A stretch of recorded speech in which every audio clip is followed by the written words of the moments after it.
Hi, my name's Jane Hardy, and I've got a business that's really fabulous. It's fabulous because of the members that belong to our groups.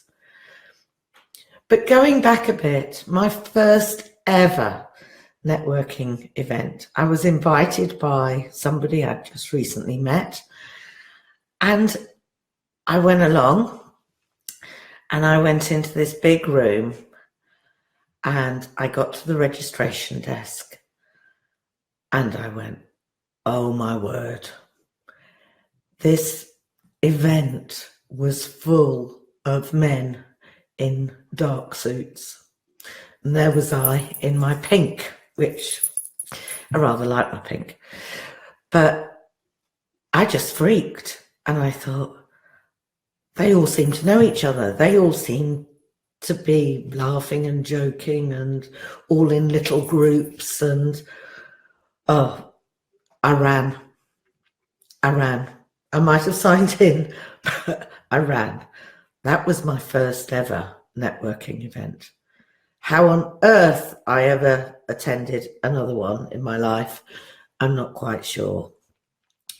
But that networking group obviously wasn't right for me. And it did put me off for a while. But as a small business owner, I thought, I have got to get out there. I have got to meet new people. I have got to get out from my four walls and my computer and start getting the word out about my business, because I was doing something completely different then.